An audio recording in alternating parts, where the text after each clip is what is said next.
Hi, everybody. My name is Vannoy, and I'm a member of Al-Anon. It's kind of strange, isn't it?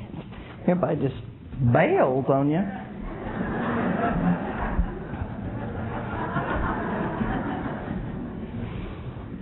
I really want to thank the committee for asking me personally to come and share your podium, and especially to ask an Al-Anon to share your podium. That it means so much to me, because when I first came into this fellowship, I'm not real sure who helped me most, the Al-Anons or the alcoholics. I came in Lubbock, Texas, born and raised there, Lubbock County.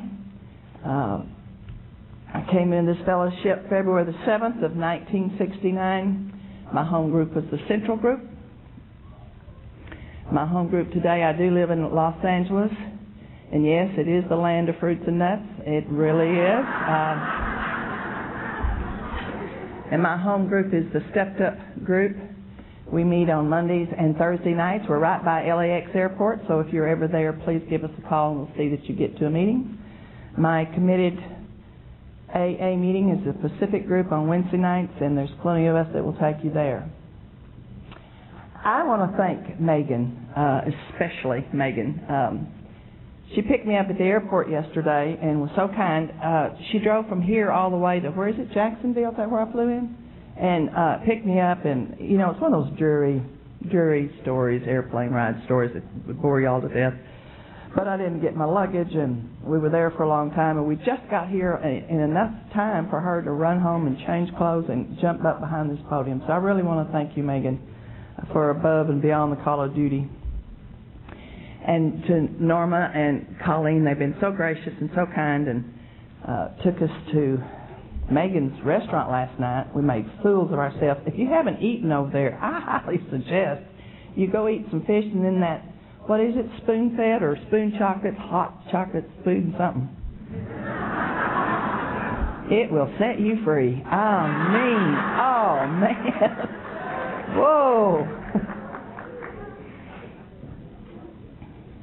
It's always a pleasure to be here. Absolutely. I had 3 major alcoholics in my life and so many minor alcoholics, I can't even count them. I love alcoholics. I love them. Prefer them sober, but I love alcoholics. I was thinking one day, there has not been one day of my life that there hasn't been active alcoholism in my family. Not one. And I hate the disease of alcoholism. I hate it with every fiber in my being. I hate it. My problem is I love the alcoholic. So I have to stay in these meetings on a regular basis to separate those two things. I guess I better clean up Sheila's mess last night, too.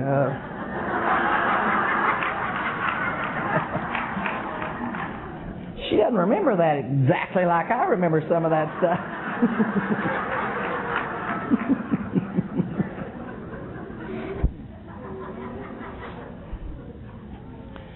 I love that girl as much as a human being could love another human being.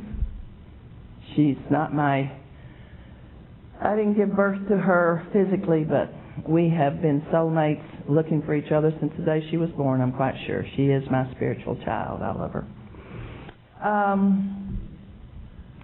I came from Lubbock County, and it's very boring in Lubbock County. There ain't nothing in Lubbock County. Nothing. Some cows, some mesquites, and a lot of honky-tonks. That's it. And I came from a very poor, uneducated family. I was uneducated, a high school dropout. So the only thing I was looking for from the time I can remember is something to do.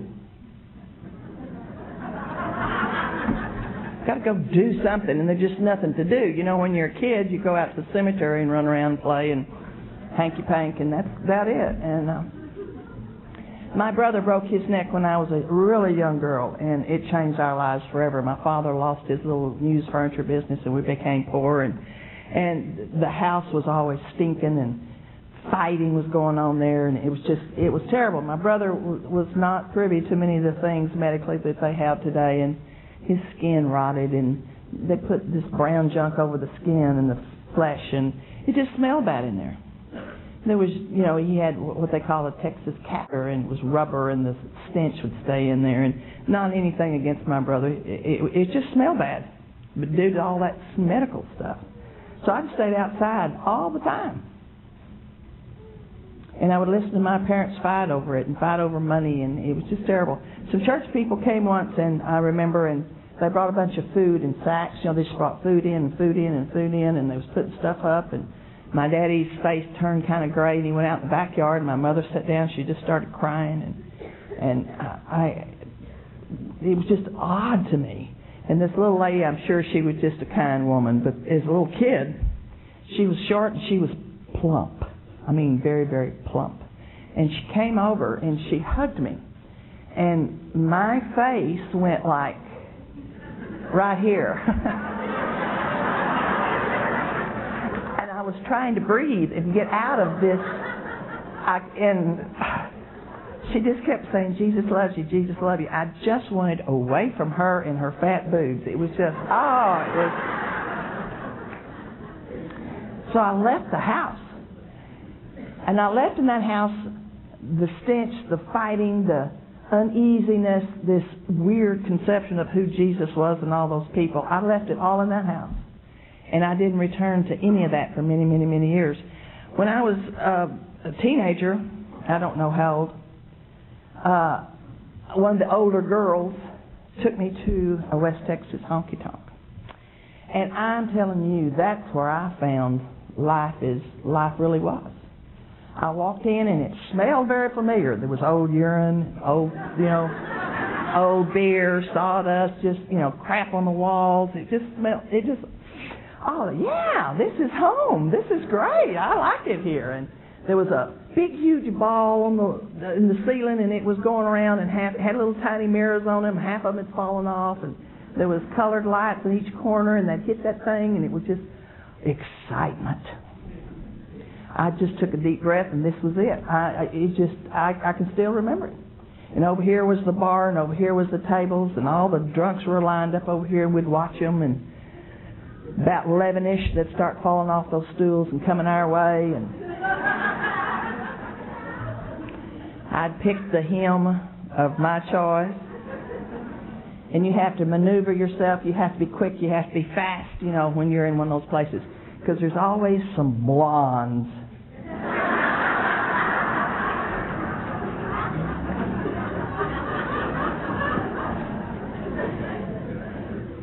And my grandmother, her husband was an alcoholic, and he run off with this woman. And my grandmother was this devout, little Baptist Christian lady. She never said anything except the blonde bitch. So I knew blondes were the enemy from I was 5 years old till today.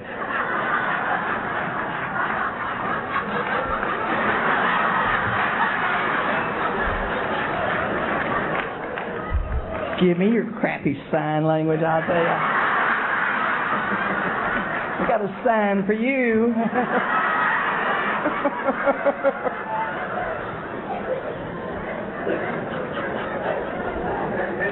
Closing time, you had to be fast. You had to be fast. You had to see him, you had to get him, and you had to figure out what to do. And they always played the same song at the closing time. Oh, God. I got chills right now. It's called Sleepwalk. Y'all ever heard of Sleepwalk? Oh, man. I heard an alcoholic talk from this podium once, it was Clancy, and he said he'd take a drink and it would go down here and it would go boom, and it would come back up, and he would have these muscles, and he would be good looking, and he was a man, and he could just do anything. And when he was saying that, I knew exactly what he was talking about, because I remember the moment it first happened to me. It was during Sleepwalk. In the honky-tonks at the closing time, at the last song, you know, there's things to do. You got to send messages. And so Sleepwalk is one of those belly rubbing dances. You know what I'm talking about? I can do it for you. I mean, you're clenched, you remember? You got this arm here and this one's here and you're all up here just, just,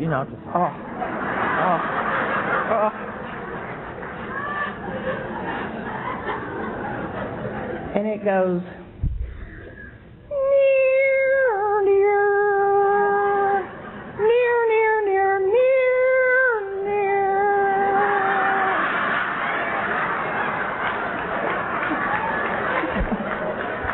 You see, you do that one.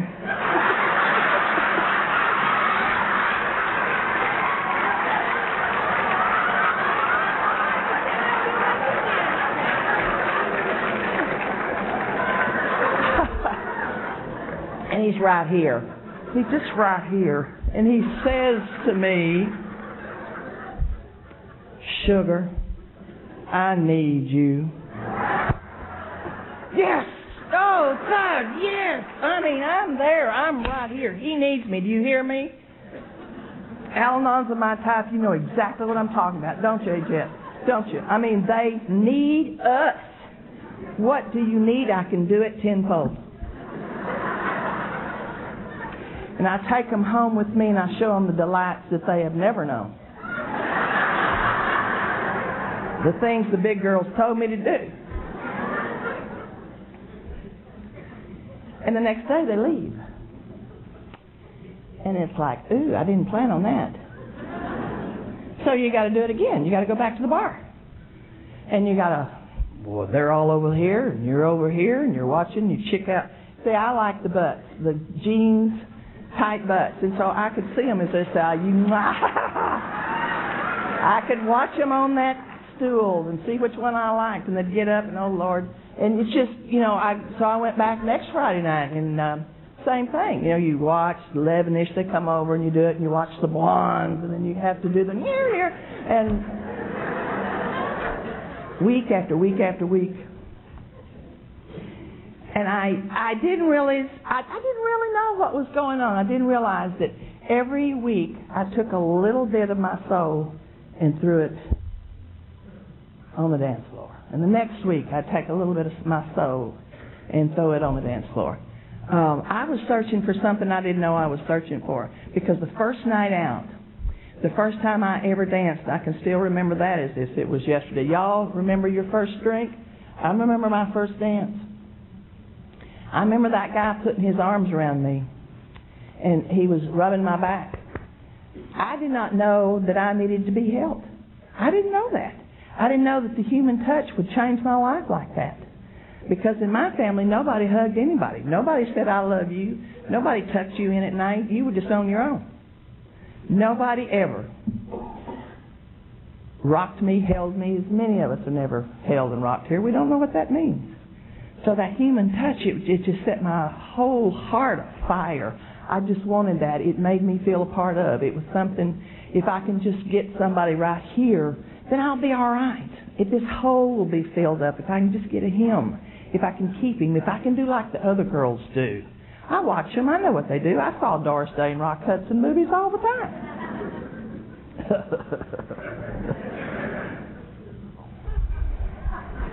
Y'all are a little slow, but you get it, don't you?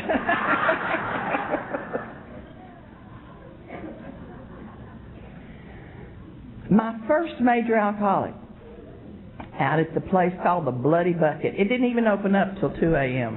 And I was at the Bloody Bucket, and he walked in, and he had that alcoholic swagger. Y'all know what I'm talking about. I mean, an alcoholic walking through a room just, oh, God.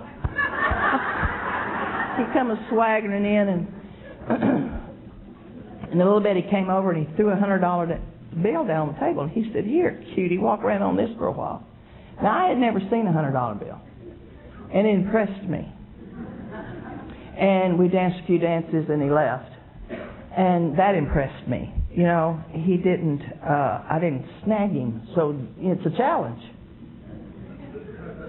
And I finally got that thing going. And he was a professional gambler. He was a bootlegger. Lubbock was drive-in. He was just really a gangster. As much as you can be a gangster in Lubbock County.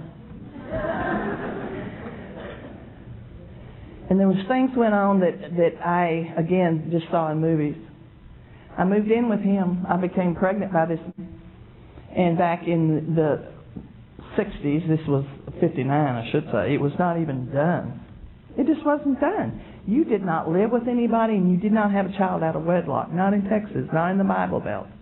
And it was a shameful, shameful thing. And my family was ashamed of me. And I didn't go around them very much. And the people that came in and out of our house was gangsters. They were thieves, professional boosters is what they call them. I actually met a hitman. That was his profession. There was guns going off in my house. There was blood all splattered on the walls many times. Some of it was mine. It was a terrible, terrible, terrible place to be. And I had a child, my little daughter Tracy, in that mess. And when she was born, he told me, I've done the best I can do for you, and that's it. You're going to have to move on. And, you know, there's things that I learned about myself after I got in this program, and one of them was the isms that make up an Al-Anon. You know, they say there's isms that make up the alcoholism, the isms of the alcoholic. And one of my isms I discovered was the fear of abandonment. This man treated me so terribly bad. So did my second major alcoholic. But those things didn't matter because, see, don't abandon me. You can treat me any way you want to. You can call me names. You can humiliate me out in public. You can make promises and break them. You can bring other women. You can do all those things. Just don't leave me. If you leave me, I will disappear. That hole will come back out, and I can't stand it. So you can treat me any way you want to. Just don't leave me. So when he did, one of the other isms of my Al-Anonism perked its head up, and it was vengefulness. Now, I didn't think I was being vengeful. I always just thought, I'm explaining to you how bad you've hurt me. And I would do it by some way I thought might disturb your serenity. So I flaunted myself in front of him with a man that he absolutely hated. And I did that with a lot of manipulation. You know, and back in the days when it was Dry County, usually the girlfriend was in charge of mixing the drinks. And you mix a little jigger with a big glass of whiskey or Coke water or Coke or whatever. And I learned that if you put 2 jiggers and then slowly put 3 jiggers, that you could get them drunk faster and you can manipulate them the way you wanted to. And I'm not proud of that, let me tell you. Because that stuff's poison, I found out many years later. But I did 3 jiggers on him and got him to go to the Bloody Bucket, which it was off limits. It wasn't his hood, you know. And I flaunted myself in front of him so that my daughter's father would be jealous and angry and come get us and take care of us. And it kind of backfired on me. He took a shotgun and blew that man's head off. Now, I never expected that to happen. Not ever. That's in the movies. That stuff doesn't happen. Not truly, not really. But it did. And it hit the newspapers, it hit television, it hit everything. The radios, it hit everything. They were using him as an example. They were going to clean up Lubbock County. Of course, my poor folks. These poor, just, good people. They were just good people. My mother said to me, do not come back to this house. We don't want the neighbors seeing you come in and out. And if anybody asks if you're our daughter, please tell them you're not. And I said, of course, Mama. She had been the only life that my mom and dad had due to my brother's illness and having to fight through all those years with him. He had to have constant care. The only relief they had was my mother belonged to the Rebeccas and my father belonged to the IWF, Oddfellows.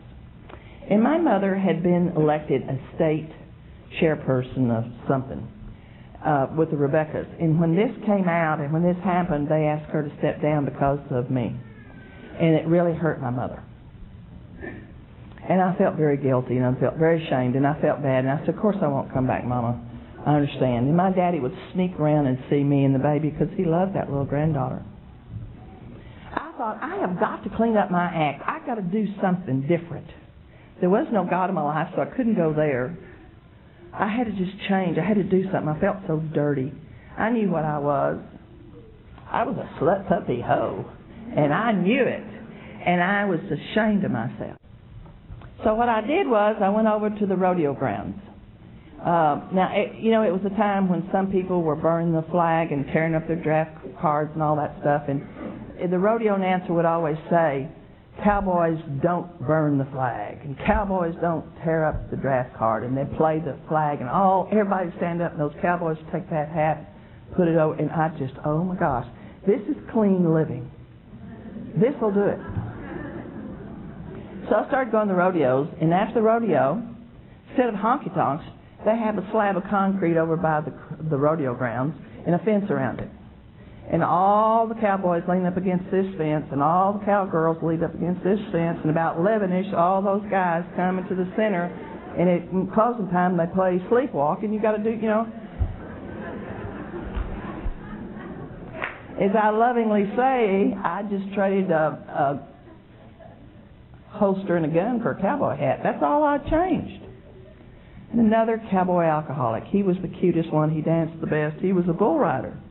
And he was up for RCA, and they don't call it that anymore, but he was up for RCA championship bull riding. And if I could be there, if he could be right here and I could be beside him, then I'd be something. So I set my sights for that. And one night we were at the honky-tonk, and he was drunk, and he was poking me in the chest. And I picked up a great big quart, one of those brown quart beer bottles, busted him upside the head, went to his knees. And that's nothing unusual. We did that all the time. I'd bust him or he'd bust me in the head. I mean, that's what we did. I ran outside, and he ran out, and he caught me, and he spun me around.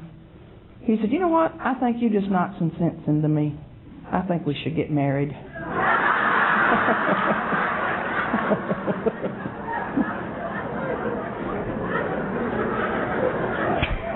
Now, that didn't come to him out of the clear blue sky. I've been planting seeds.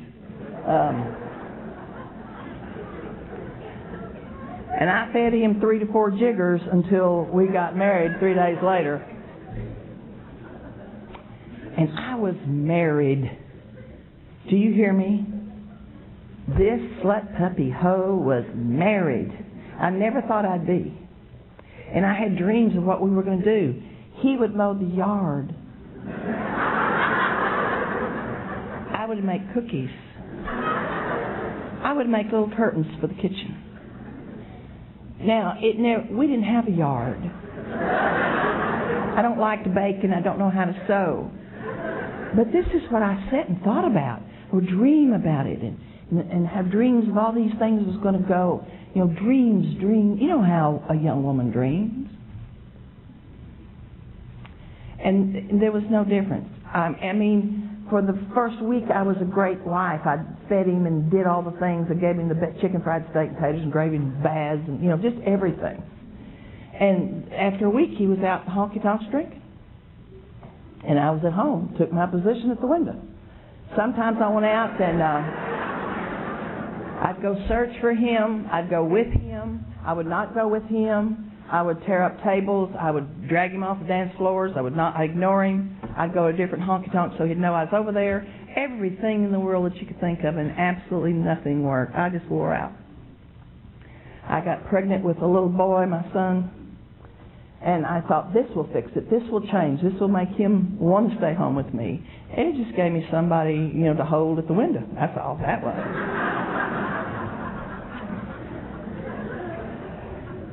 One Thursday, I was sitting in my chair in the den, old green tattered chair.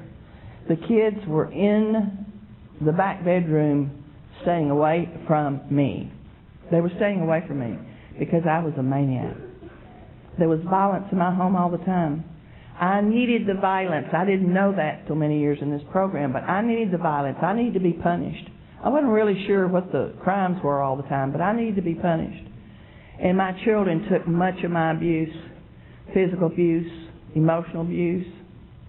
They took it from me, not so much him. He was always out or drunk, and when he was home drunk, they liked it because he was kind to them and sweet and gave them money. But they were in that bedroom back there really staying away from me. I had 2 black eyes and I had a busted lip. And it was not any different than any other Thursday. It was just a Thursday. He worked out of town at that time, and he was going to be back in at Friday.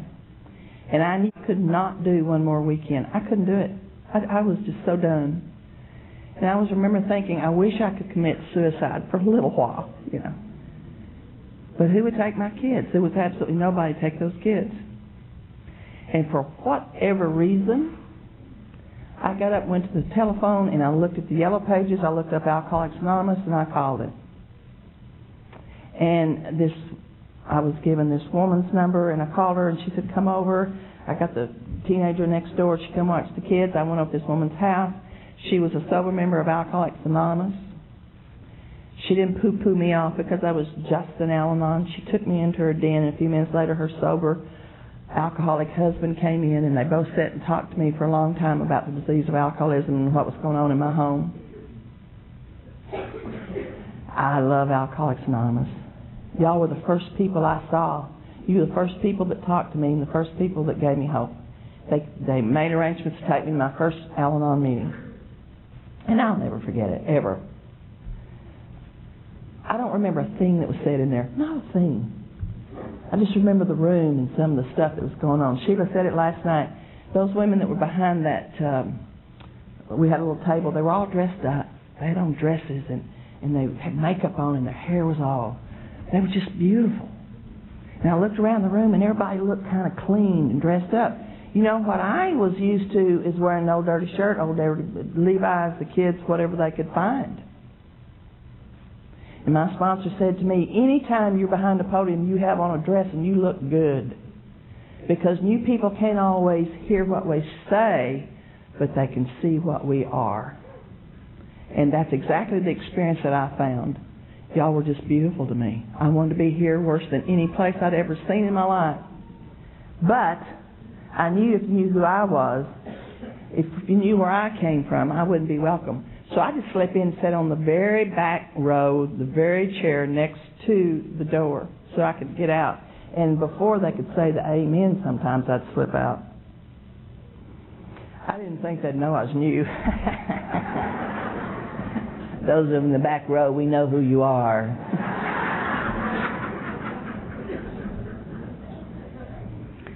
And they watched me for a few months, and two of them decided one would get to this door and one would get that door because I didn't know which one I was going to slip out of. And this woman met me before the Lord's Prayer. She went out.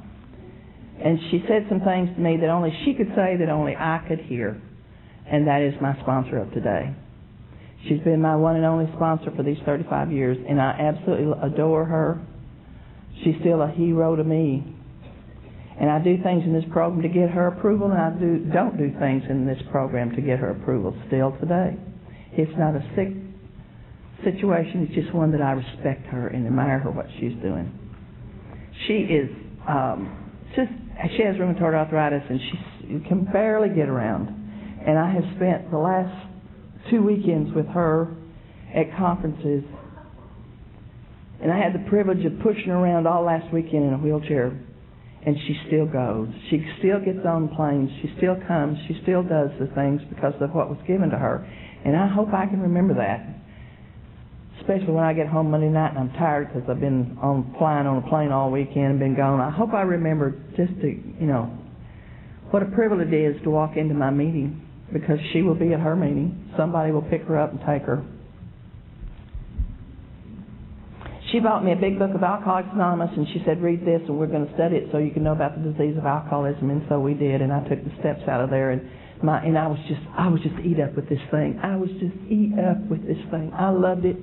I loved every second of it. And I remember I was still really new, and she called me one day, and she said, Jack's going to come by and get you and the kids, and I want you to come over for supper. Nobody had ever invited me to their home, and especially with 2 kids. And he came and picked us up, and there's these little teeny tiny things.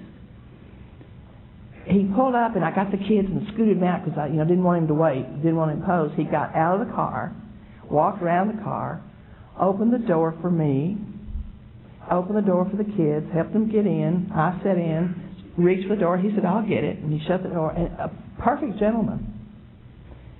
the first AA meeting I ever went, this alcoholic that I was telling you about, he opened the door for me at the meeting hall, and I didn't know what he was doing. He was standing there with the door open looking at me. What? I didn't know I knew the word gentleman. I'd seen it in movies. I'd been around, but I had never encountered a gentleman in my personal life ever until I got to Alcoholics Anonymous. It was just amazing to me. And I sat at his feet and I listened to him that night.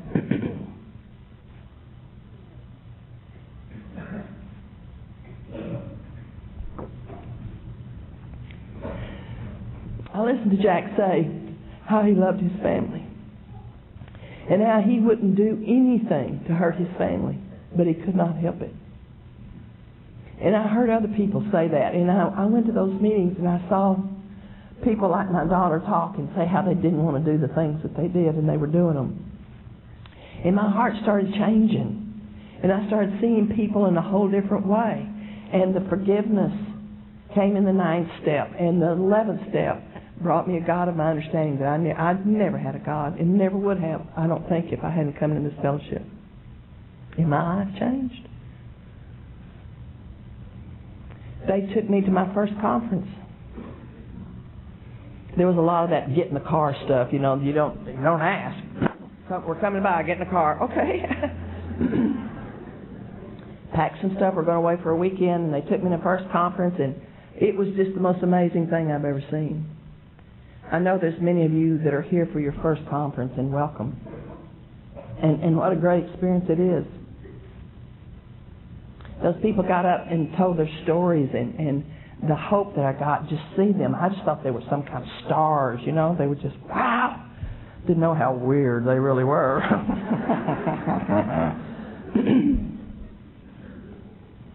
I came back and I started going to these meetings, and I was just absolutely eat up with it, as I said, and got happy, and this cowboy was looking at me strange, and he thought I'd found a man down there. And he hired a private detective to watch me. I just think that's the funniest thing. He was gone for days and days and days. You could set your watch by what I did, and he hired a private detective. I just still think that's hysterical. He tried AA. After I'd been coming for a year, he tried AA for 6 months. But at the end of that 6 months, he decided he wasn't really an alcoholic, and went back to drinking. And he drank for the next 26 years. I stayed with him for 7 years after I came in this fellowship. And if you're living with an active husband, I know from whence you come. It's so hard. But I knew if I didn't come to these meetings that there would be no marriage anyway, because he kept screaming at me, and he tried to stop me from coming, and did all kinds of hideous things. And I made my way to you people because I knew without you I wouldn't survive. My kids wouldn't. After 7 years of nonviolence, because I learned to keep my mouth shut, as the men told me, he came in one night and he was in a blackout, and he started beating on me, and I was trying to get out of the bed, scrambling, and I fell over the foot of the bed, and my face bounced up, and I looked in the door, and so help me, for the very first time ever, I saw my 2 children standing in the door. My son, I think, was about 4, and Tracy was like 10. And I looked at them, and they were terrified. I saw their faces. I saw the look in their eyes. And they were screaming, both of them, "Daddy, please don't hit her anymore. Don't hit her anymore." And he had just walked in the door, walked back the back room, slipped on the light, and started hitting me. How could they hear it, wake up, and get in there that quick? My daughter told me many years later she never went to sleep. She laid there waiting for the sounds in the night. I'd send her sometimes across the street to spend the night with one of her little girlfriends, and after they'd go to sleep, she'd get to the window and look and watch across the street till he came in, until she could see if I was running out of the house at night, to see if the lights went out. Little kids looking at the sounds of the night. I had no idea. I was so obsessed with my own stuff, I didn't know what was going on with my very own children. I decided to get out of it at that time. When I saw my kid's face, I thought, my God, they're suffering from this disease. I had no earthly idea. I swear to you, I sent them to their room. They didn't know anything that was in their room. And we escaped. Now, high school dropout. I have no education. And isn't it strange? Everything started coming my way. I read God Calling every morning, and last week it said that God will always do that 11th hour rescue. I loved it. The 11th hour rescue. Don't give up before the miracles, say we. And things just started happening. Next thing I knew, I was enrolled, paid for by, I'd started going back to church. Some of the church people and some of the people in AA, their professions, they were able to help me. And I was enrolled in nursing school before I even knew it. Didn't want to be a nurse, never thought about being a nurse. Bedpans, excuse me, you know. But I became a nurse. I divorced that cowboy. And I had these 2 kids, and I was self-supporting through my own contributions for the first time in my life, and I absolutely loved it. My shoulders went up, my head went up. I had a profession. I had 2 kids. I was doing the best I could with them. Now, we were poor. Don't think we weren't for a long, long time, especially when I was in school. I was given so much help by the people in AA. We lived in a terrible place, and I drove a terrible car. Sheila and I were talking about cars last night. She had this terrible car when she first got sober. And I had a terrible car. And I was probably one of the happiest I'd ever been. I woke up one morning. You know, you put your kids to bed. They're sweet and loving little kids, and they're just great. And you wake up the next morning, and there's this monster Alateen alcoholic. You know, you wonder where they come from. I mean, who is this person? And she and I started fighting and screaming and yelling, and it wound up me saying, I hate you, and her saying, I hate you, and it wound up me hitting her and not wanting to, and in program. And the alcoholism was eating us up again. And then my little son, his drunk daddy, came and kidnapped him one night, and I didn't know where he was for 3 or 4 days, and then he finally called and said, I'm going to stay with my daddy, and just hung up. I'm okay, I'm staying with my daddy. He wanted to be with his daddy no matter how his daddy treated him, and his daddy treated him bad. And my daughter drank and drank and drank, went off to college, quit college, and was off into her alcoholism. I'd heard enough women from this podium talk about, I knew what my daughter was going to, and it killed me to know the life that my daughter was going to suffer. Now, on the other hand, I didn't have those darn kids. That's cute. I had some money. And I started buying my own tight jeans and my own cute clothes. And I started going to conventions, looking, trolling.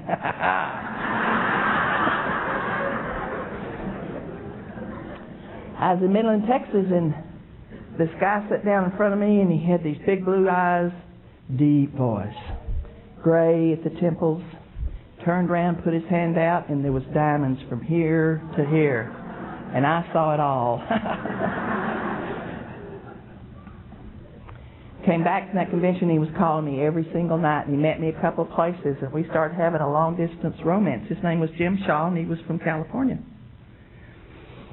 So at the end of 6 months, we were going to move me out there, he was, and we was going to see if we could put a little life together. And at the end of that 6 months,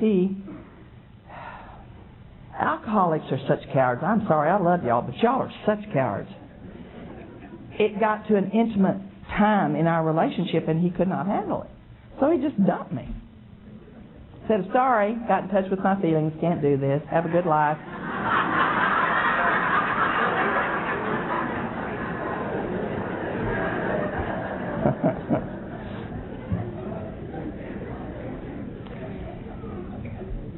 If I could skip this part, I would, but I can't because my sponsor has given me some instructions on what to say behind this podium, not many.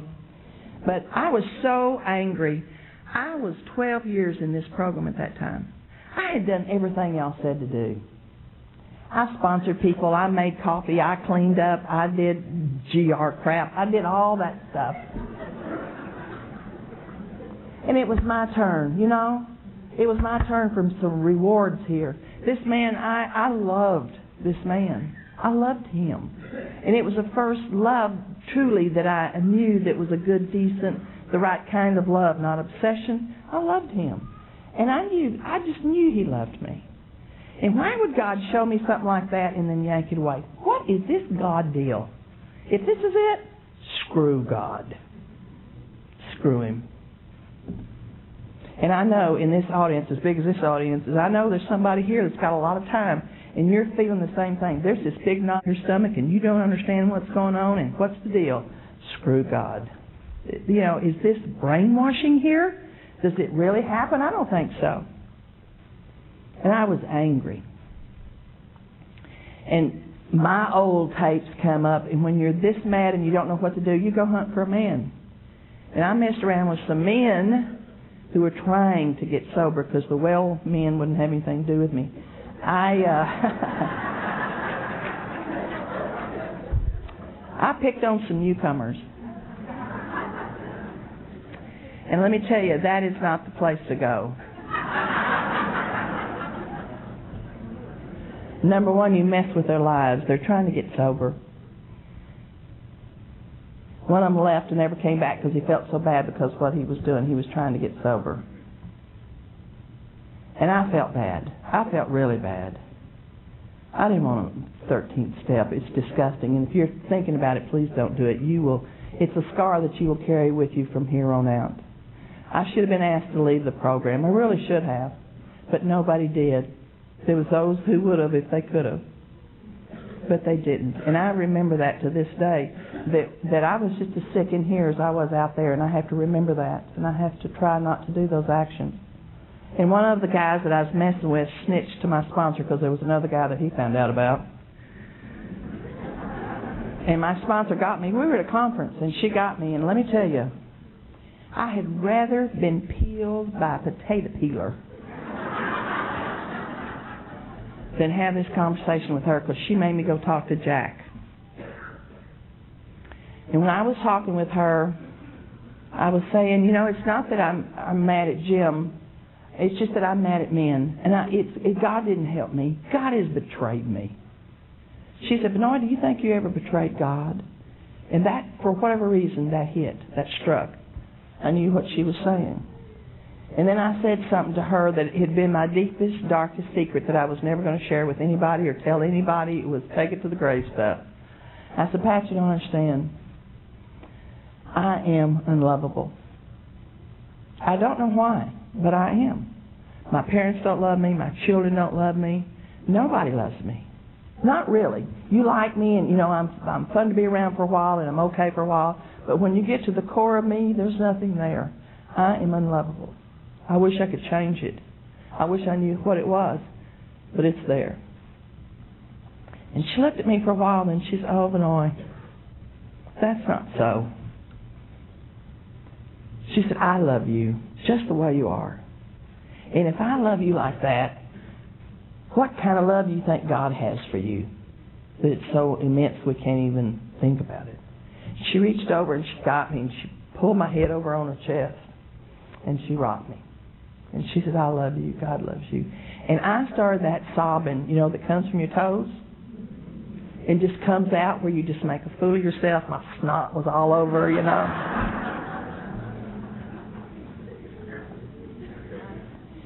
And I said later, going home, God, if you would just give me the opportunity to come back in these rooms and try to make this right, I will give you everything I have and anything that I am from here on out. And I have tried to do that since that day. Whatever you need, if I can do it, I will. And right after that, Jim Shaw came back into my life. I met him again at the same convention. He was moved from California to Oklahoma. And he stopped there to deliver a dress for me. I had burned a hole in a dress when I was out in California, and he was going to have it fixed for me.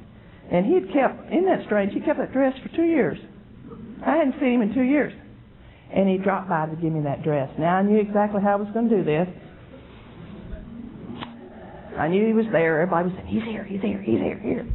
I talked to my sponsor, and I said, he wants to give me my dress. And she said, well, go get your dress, and that's it. And you know what he's capable of. Be very careful. So after the meeting Friday night, I went up to his room, and I had it all planned. I was going to say, thank you very much for returning my dress. It's very nice of you. I hope you have a good convention.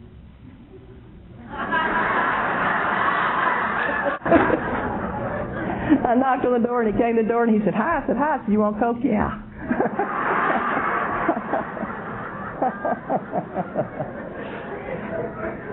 And this time I snagged him. I got him. And with him came 2 children. 2 drunks. Duh. Sheila and Jimmy. And I had Tracy and Duke. And they were, of course, all grown and gone and all drinking. And we moved to Norman, Oklahoma. We put a life together, and it was just great. We had the best time. We had a lot of fun. Now, I did not know what it was like to live with a sober man. I'd seen y'all come in, you couples. I saw you come in. Sweet you were to each other, and I saw you leave, sweet to each other. I just didn't know what went on in the car, back and forth.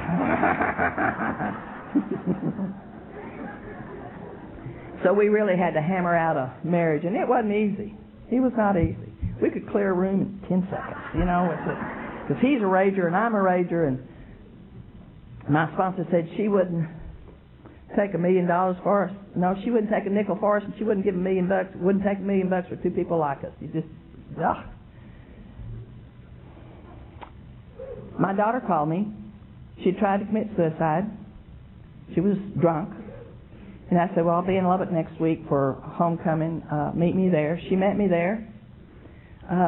She went to the Saturday night meeting. She heard a speaker and decided she might be an alcoholic and started going to meetings. Shortly thereafter, as you heard last night, Sheila called. She said, tell my dad. I said, no, wait just a minute. He's in the 5th step. When he gets through, I'll have him call you. And she said, no, just tell him that I'm putting Brad in a foster home and I'm going to walk the streets because I don't know what else to do. Sheila had been raised in foster homes, so that's what she thought you did with children. You put them in foster homes. I said, well, we'll call you back. We did call back, and Jim was furious. He was just furious. I said, let's send for her. I said, I really do believe this is a cry for help, that she doesn't even know she's crying, Jim. We were terrible parents. Let's help this kid out. Send her a ticket. If I send her a ticket, she'll bring that kid back here and dump him. I don't want that kid. There was a little kid involved at this time. I said, give her a one-way ticket. We've got to do this. We were terrible parents. So we did. We sent her a ticket. She came back. She got off that plane. She had a box with some twine on it and a screaming kid. Screaming kid. He cried all the way back. It took Jim about 2 days to get hooked by that kid, 2 days. The second morning, I think it was, I went into Sheila's room. Sheila was laying on the bed, which she had put Brad to sleep. She was curled up in the fetal position, like a little kid. And she was pale. And Brad was laying there just, had no clothes. He was a tattered little kid. And I stood at the foot of that bed and I said, oh, God, if I can help this woman, please let me.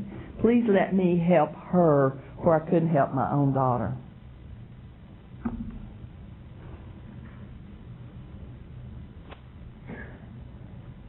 And it was just magnificent. We went home in a few months to give my daughter her 1-year cake. And Sheila went with us with 6 months of sobriety. We went there into my mother's house, and my niece showed up. Drunk. And Sheila and my daughter 12-step, my niece. And the thrill of that was that my brother had not spoken to me in 26 years because of my shenanigans. And we were 12-stepping his daughter.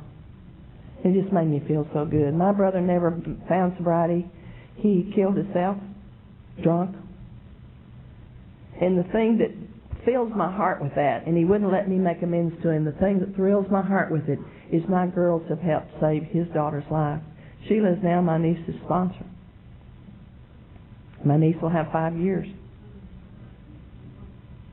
My daughter, thank you. Thank you.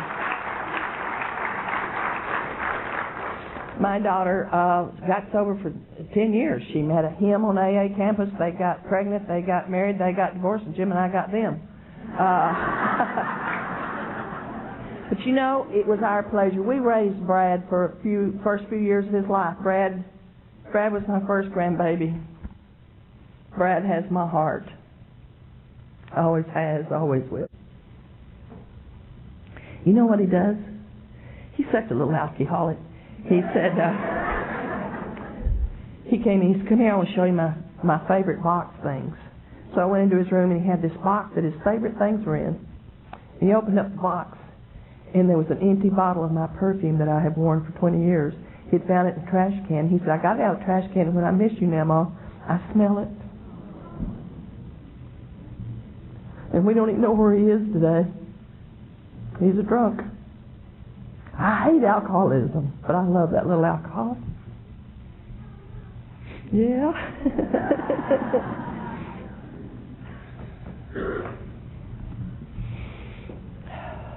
Trace had that 10 years, and she had a little granddaughter, Sade, that has my heart. And she sent her back east to live with her daddy. I didn't know it till it was all done. We'd helped raise this kid. This is the way Jim said, I was from the podium all the time. He said, I'm a lousy, lousy daddy, but God's given me a second chance, and I've been a really good granddad. He took Brad out and he made snowmen with him. This big old huge man, he's very macho, let me tell you. He went to Sade's school and carved pumpkins for the little kiddies. He put on a Santa Claus suit and went to the school. I mean, this was this big, macho, fabulous grandpa. And she sent this daughter away, and Jim didn't speak to her for 3 months. But Tracy could not be a mother. She could not be a mother. And then a few weeks later, she got drunk and tried to commit suicide again. She got 2.5 years sober and moved over to Phoenix and was doing really well. And she gave me a call one day and she said, are you sitting down? Dad, you do not want to hear, are you sitting down from an alcoholic, do you? No. She said, I ran off to Las Vegas last night and got married. I said, to who? I didn't even know she'd dated anybody. And he was this tall, lanky kid that I'd known him all his life. He was from Texas. And I said, well, are y'all going to live in Phoenix or are you going to live in Texas? He said, well, she said, we've got to get back to Texas before his parole officer finds out he's out of town.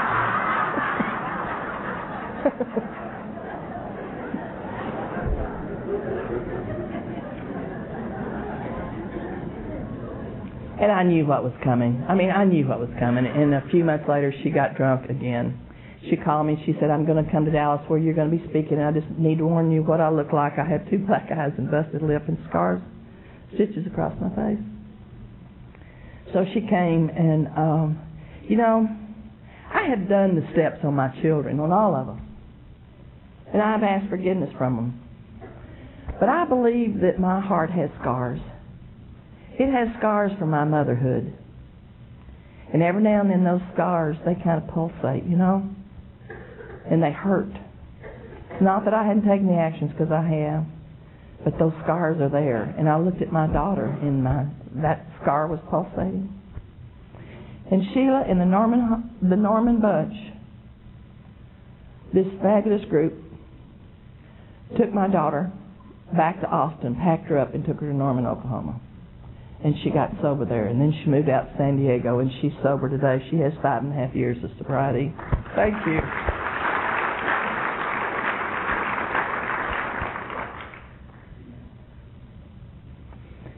Jim and I were doing great in L.A., and we went out to Palm Springs and bought a home out there. We were going to retire out there, and he came in one day and he says, my shoulder's just killing me. I said, well, won't you go in, blah, blah, blah. I just had surgery and just stay there till I find out what's wrong with you.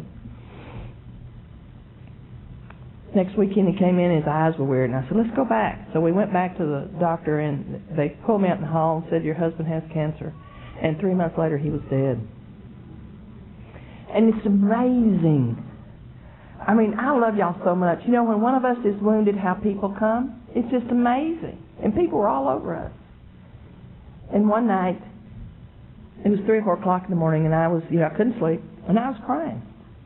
And he came in, and he said, why are you crying, honey? And I said, I'm just going to miss you so much, I can't stand it. And he said, well, you want me to figure out a way to take you with me?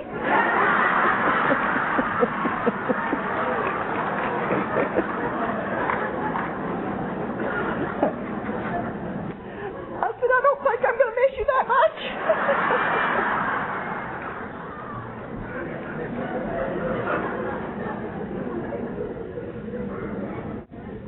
And he pulled me up and he put his arms around me and he stood there and he said a prayer for me. He's, God, please take care of my baby. Keep her secure and warm and take care of her.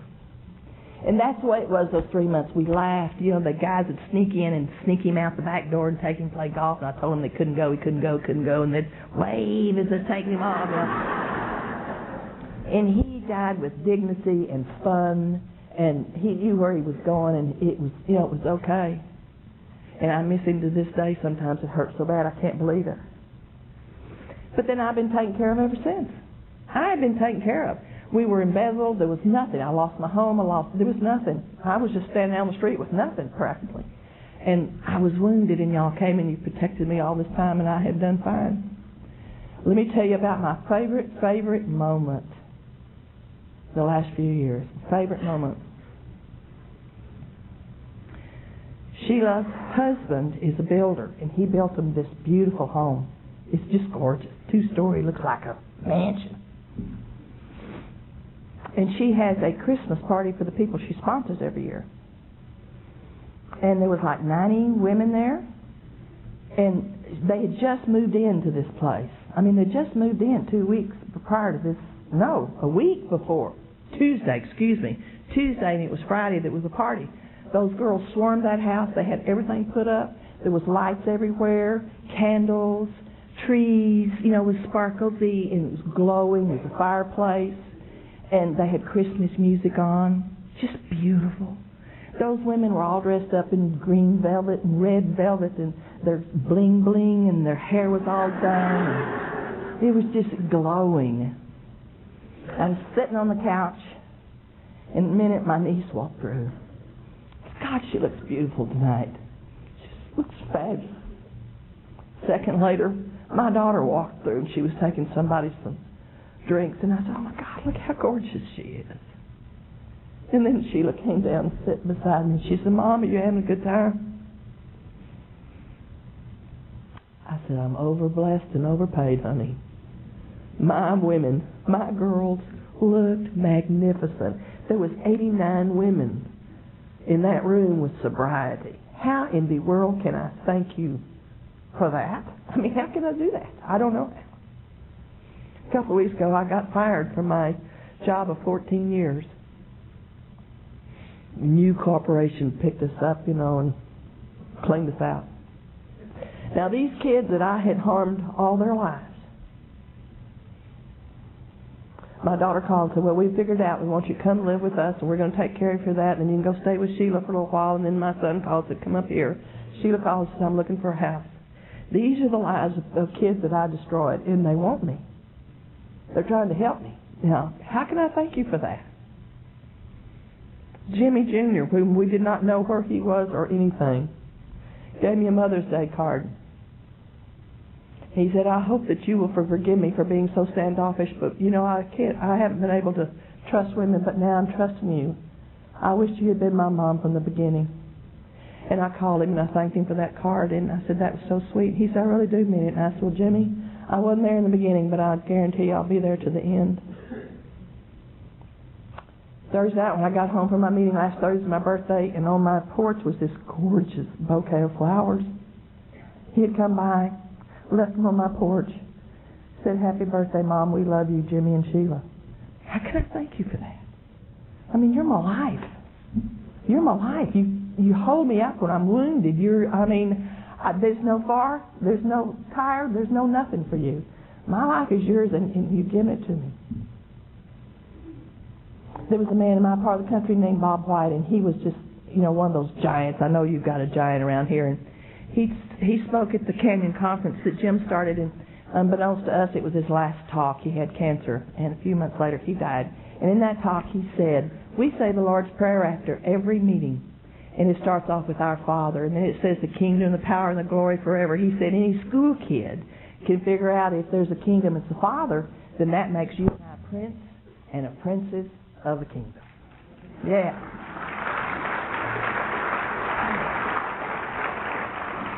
He said, claim your heritage. Treat each other like prince and princess, like royalty. He said, and the power is in these rooms. We don't even see it sometimes, but it's in this room. And the glory is God. And I sat there and I thought, absolutely. I've always had trouble with my fourth. And I said, absolutely. I'm a child of the King, and I'm going to claim it. I am Princess Vannoy.